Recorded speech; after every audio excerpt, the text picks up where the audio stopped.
It's like a huge exercise in self-improvement. Yes, well, and that's what all of these figures are here to represent.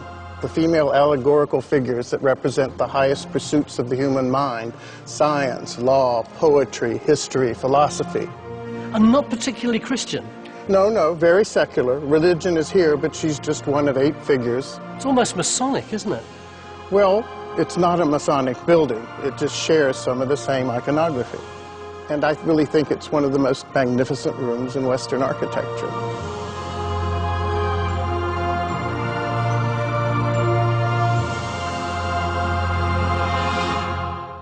Surely then a fitting legacy for the most enlightened founding father. But guess what? Thomas Jefferson wasn't a Mason. He shared many of the ideals of Freemasonry: liberty, equality, freedom of speech, that kind of thing. But he saw them as common sense values. In other words, Freemasonry didn't have a monopoly on enlightened ideas. So while a handful of founding fathers were Masons, America wasn't their creation. There was no Masonic master plan. But how about the nation's capital, Washington, D.C.? In the words of Dan Brown, a city conceived by master Masons. Could he be right? In The Lost Symbol, Dan Brown makes some pretty bold claims about the Masonic heritage of Washington, D.C. Cashing in on countless conspiracy theories, he exploits suggestions that George Washington and his friends adorned their new capital city with Masonic symbolism, architecture, and art. So what's the reality? George Washington wanted a capital to rival the great European cities. He hired Pierre L'Enfant, a French-born architect, who Dan Brown claims was a Mason. L'Enfant duly came up with a grandiose design for the city, which included a curiously elaborate street plan.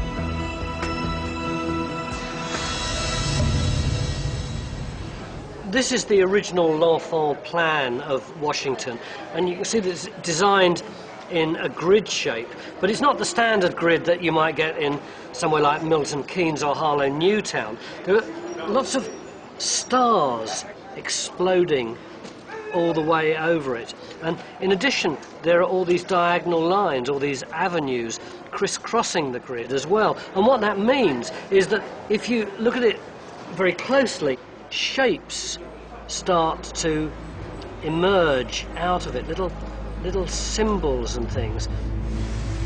Above the White House, a pentagram, Masonic. Between the White House and the Capitol, a set square, really Masonic. And apexed on the Capitol, a compass, super Masonic. Some people say it isn't coincidence. It's a deliberate attempt to imprint Masonic symbolism onto the city. It's certainly intriguing enough to visit one of Washington's top architects to get his opinion. L'Enfant found a new way of combining the geometry of radiating avenues that was more orderly and I believe was expressive of our new government. But it's been argued that there's actually a Masonic logic about the city itself, that in a sense the city is the ideology of the Masons in stone. It's an interesting idea, and one can find in looking at the plan geometric symbols, but I would say that it would be difficult to do a plan anything like Washington's and not find those symbols. I'm not sure you're not dismissing this evidence really rather too easily. Have a look here. You've got the White House there, Pennsylvania Avenue, the Capitol. You've got another avenue going down there. You've got an avenue here. You've got something of an avenue there. What that describes is a compass, which is the preeminent symbol of the Masons. That can't be coincidence, surely. I believe it is. L'Enfant had hoped to have a canal coming this way. When it didn't work out, he just dropped it. So we don't really have that arm of that compass. So, all right. If it was one thing, I could buy that. But look, a pentagram, which again is a profound Masonic symbol, isn't it? It is, and you could probably find 5 or 6 more in here if you looked for them. This is really the result of a set of avenues that were doing a job. Do you believe that there's a Masonic influence in the design of the city? Not at all. I concede that this is a stretch. I'd probably find funny shapes in the street plans for Milton Keynes. And in any case, Dan Brown got it wrong. L'Enfant wasn't a Mason. His plan for the city didn't hide any Masonic secrets. But how about the monuments of Washington, D.C.?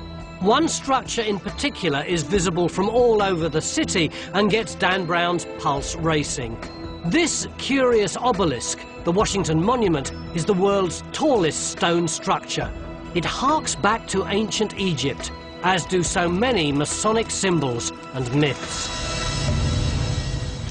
It does seem to me a bit bizarre that slap bang in the heart of America's capital, you've got this enormous Egyptian obelisk. It is the official monument to George Washington, who was a Freemason. Yeah. And the architect of the Washington Monument was also a Freemason, Robert Mills. And the obelisk has great Masonic significance. First of all, the measurements of the Washington Monument. It's 555 feet in elevation and 55 feet by 55 feet at the base. What's all the fives about? 5 is a very important Masonic number. It is associated with the builder. The 5 senses, the 5 fingers, the 5 classical orders of architecture, that is all in the rituals of Freemasonry. What does the obelisk actually mean? Well, Egyptians built obelisks dedicated to the sun god, Ra.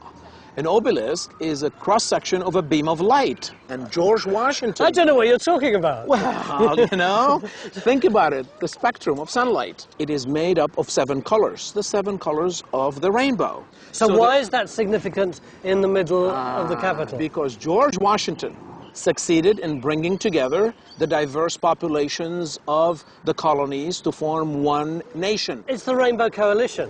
It is e pluribus unum, the motto of our country. Out of many, one. E pluribus unum, to be seen on every dollar bill in America. Taxi!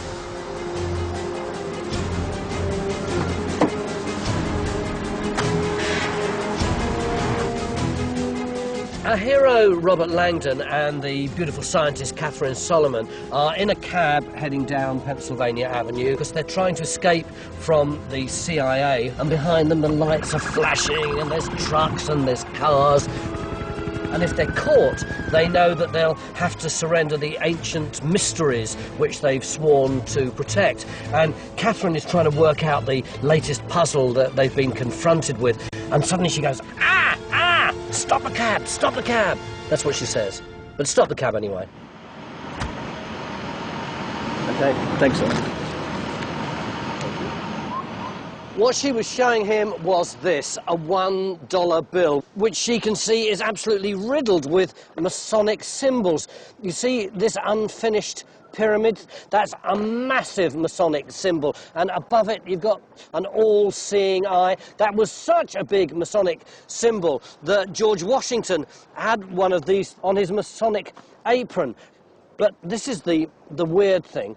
If you alter the triangle created by the eye and the pyramid into a Solomon's seal, another word for the Star of David, by doing that, see what letters all the ends of that Star of David are pointing at. M, A, S, O, N, Mason. And if that isn't mind-boggling, you've got exactly the same image here at the very centre of Freedom Plaza in the heart of the nation's capital. This is one of the most famous pyramids in the world. According to Dan Brown, no image in history has been printed more. And probably none have created such Masonic debate. The pyramid is one half of the Great Seal, America's national emblem.